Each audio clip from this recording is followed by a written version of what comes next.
नरेंद्र दामोदर दास मोदी भारत के 14वें प्रधानमंत्री हैं, जिन्होंने 2014 में और फिर 2019 में भारतीय जनता पार्टी की प्रभावशाली जीत का नेतृत्व किया।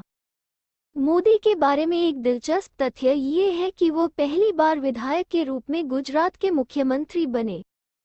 इसी तरह वो पहली बार सांसद के रूप में सीधे भारत के प्रधानमंत्री बने। 2014 में बीजेपी की बहुमत से जीत के लिए मोदी को श्रेय दिया जाता है और यह साल 1984 के बाद पहली बार हुआ। मोदी का जन्म वडनगर में एक गुजराती परिवार में हुआ था। बचपन में वो चाय बेचने में अपने पिता की मदद करते थे और बाद में खुद का चाय स्टॉल भी चलाया। मोदी 8 साल की उम्र में आरएसएस के संपर्क में आए और यहां से संगठन के साथ एक लंबा साथ शुरू हुआ। वो साल 1985 में बीजेपी में शामिल हो गए। आरएसएस के साथ लंबे समय तक रहने के बाद भारतीय जनता पार्टी में आए और फिर उनके राजनीतिक सफर में तब तीव्र गति आई जब वे गुजरात के मुख्यमंत्री चुने गए। नरेंद्र दामोदर दास मोदी भारत के 14वें प्रधानमंत्री हैं, जिन्होंने 2014 में और फिर 2019 में भारतीय जनता पार्टी की प्रभावशाली जीत का नेतृत्व किया। मोदी के बारे में एक दिलचस्प तथ्य ये है कि वो पहली बार विधायक के रूप में गुजरात के मुख्यमंत्री बने। इसी तरह वो पहली बार सांसद के रूप में सीधे भारत के प्रधानमंत्री बने। 2014 में बीजेपी की बहुमत से जीत के लिए मोदी को श्रेय दिया जाता है और यह साल 1984 के बाद पहली बार हुआ। मोदी का जन्म वडनगर में एक गुजराती परिवार में हुआ था। बचपन में वो चाय बेचने में अपने पिता की मदद करते थे और बाद में खुद का चाय स्टॉल भी चलाया। मोदी 8 साल की उम्र में आरएसएस के संपर्क में आए और यहां से संगठन के साथ एक लंबा साथ शुरू हुआ। वो साल 1985 में बीजेपी में शामिल हो गए।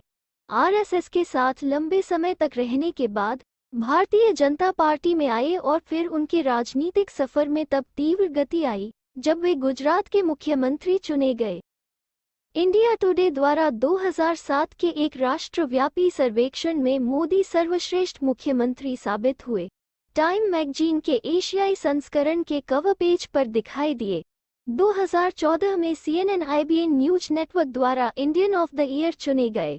वो 2014, 2015 और 2017 में टाइम मैगजीन के विश्व में 100 सबसे प्रभावशाली लोगों की लिस्ट में से एक थे। 2014 और 2016 में टाइम मैगजीन रीडर्स पोल में मोदी को पर्सन ऑफ द ईयर यानी कि साल के सबसे प्रभावशाली व्यक्ति का खिताब हासिल किया। फोर्ब्स मैगजीन ने उन्हें साल 2014 में दुनिया का 15वां सबसे शक्तिशाली व्यक्ति माना। उन्हें 2015, 2016 और 2018 में दुनिया में 9वें सबसे शक्तिशाली व्यक्ति का दर्जा मिला। 2015 में मोदी फॉर्चून मैगजीन की दुनिया के सबसे महान नेताओं की पहली वार्षिक सूची में 5वें स्थान पर थे।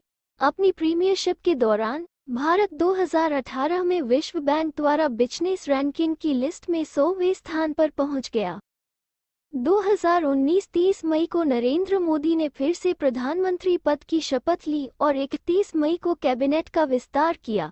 पीएमओ के अलावा department of atomic energy, ministry of personal, public grievances and pension, department of space और वो सभी मंत्रालय स्वयं के पास रखे जो किसी अन्य मंत्री को आवंटित नहीं हुए। 2019 23 मई को नरेंद्र मोदी एक बार फिर वाराणसी से सांसद चुने गए। उन्होंने लोकसभा चुनाव में वाराणसी सीट पर कांग्रेस के नेता अजय राय को हराया। इसी जीत के साथ उन्हें फिर से भारत का प्रधानमंत्री चुना गया। 2014 नरेंद्र मोदी 14वें और भारत के वर्तमान प्रधानमंत्री के रूप में चुने गए। मोदी ने 26 मई 2014 को भारत के प्रधानमंत्री के रूप में शपथ ली थी। वो ब्रिटिश साम्राज्य से भारत की आज़ादी के बाद पैदा हुए पहले प्रधानमंत्री बने। 2012 मोदी फिर से मणिनगर से चुने गए। इस बार उन्होंने भट्ट श्वेता संजीव को 34,097 मतों से पराजित किया। उन्होंने फिर से मुख्यमंत्री के रूप में चौथे कार्यकाल के लिए शपथ ली। बाद में उन्होंने 2014 में विधानसभा से इस्तीफा दे दिया। 2007 23 दिसंबर 2007 को मुख्यमंत्री के रूप में मोदी का तीसरा कार्यकाल शुरू हुआ और 20 दिसंबर 2012 को पूरा हुआ। इस बार फिर उन्हें मणिनगर से जीत हासिल हुई। उन्होंने कांग्रेस के दिनशा पटेल को हराया। 2002 में उन्होंने मणिनगर से चुनाव लड़ा और बेहतरीन जीत दर्ज की। उन्होंने कांग्रेस के ओझा यतिन भाई नरेंद्र कुमार को 38,256 मतों से पराजित किया। उन्हें गुजरात के मुख्यमंत्री के रूप में दूसरी पारी के लिए भी चुना गया। 2001 केशुभाई पटेल का स्वास्थ्य खराब हुआ और बीजेपी ने उपचुनावों में कुछ राज्य विधानसभा सीटें खो दी। बीजेपी के राष्ट्रीय नेतृत्व ने पटेल की जगह मोदी को गुजरात के मुख्यमंत्री की कमान सौंप दी। 7 अक्टूबर 2001 को मोदी ने गुजरात के मुख्यमंत्री के रूप में शपथ ली।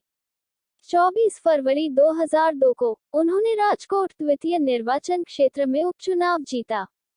उन्होंने कांग्रेस के अश्विन मेहता को 14,728 मतों से पराजित किया। यह उनकी पहली और बहुत छोटी समय सीमा थी। 1995 वह भाजपा के राष्ट्रीय सचिव चुने गए और नई दिल्ली चले गए। उन्होंने हरियाणा और हिमाचल प्रदेश के चुनाव अभियान का नेतृत्व किया। मोदी को 1996 में बीजेपी के महासचिव संगठन के रूप में पदोन्नत दिया गया। 1990 मोदी ने 1990 में लालकृष्ण आडवाणी की राम रथ यात्रा और 1991 में मुरली मनोहर जोशी की एकता यात्रा आयोजित करने में मदद की। 1987 मोदी को बीजेपी की गुजरात इकाई के ऑर्गेनाइजिंग सचिव के रूप में निर्वाचित किया गया था। 1986 एल के आडवाणी के बाद मोदी भाजपा के अध्यक्ष बने। उस समय आरएसएस ने बीजेपी के भीतर अपने सदस्यों को महत्वपूर्ण पदों पर रखने का फैसला किया। 1985 मोदी को आरएसएस ने बीजेपी को सौंपा था।